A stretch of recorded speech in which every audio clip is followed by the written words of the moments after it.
بسم اللہ الرحمن الرحیم۔ السلام علیکم۔ ایگریکلچر پاکستان کی طرف سے میں کسان دوستوں کی خدمت میں حاضر ہوں۔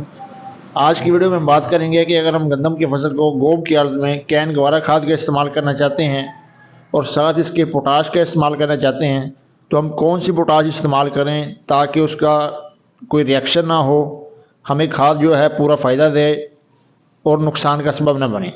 دوستوں اس کے بارے میں آج معلومات دیں گے آپ کو۔ دوستوں سب سے پہلے آپ سے بات کرتے چلوں کہ پوٹاش جو ہے یہ گندم کی پیداوار کے لیے بہت اہم اور ضروری غذائی عنصر ہے۔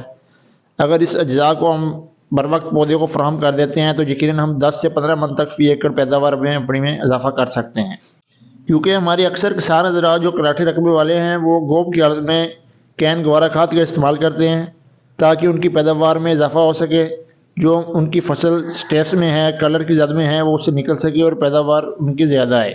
تو اس کے ساتھ ساتھ وہ پوٹاش کا استعمال کر رہے ہوتے ہیں، تو یہ بات سمجھنا بہت ضروری ہے کہ کین گوارا کے ساتھ ہم کون سی پوٹاش استعمال کریں۔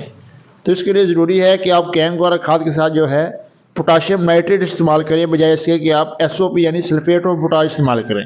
اس کا مقصد یہ ہے کہ جب ہم SOP استعمال کریں گے اس کی بدولت جو ہے کیلشیم کے ساتھ ریئیکشن ہو جائے گا اور وہ کیلشیم سلفیٹ بن جائے گا، جو کہ ہمارے پودے کو فائدے کے بجائے نقصان کا سبب بنے گا۔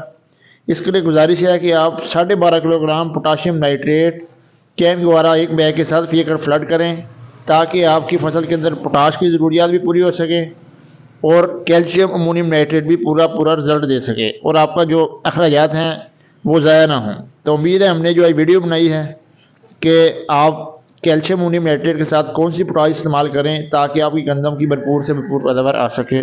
ملتے ہیں کسی نئی ویڈیو کے ساتھ۔ اللہ نگہبان۔ گزارش ہے چینل کو لائک کریں، سبسکرائب کریں۔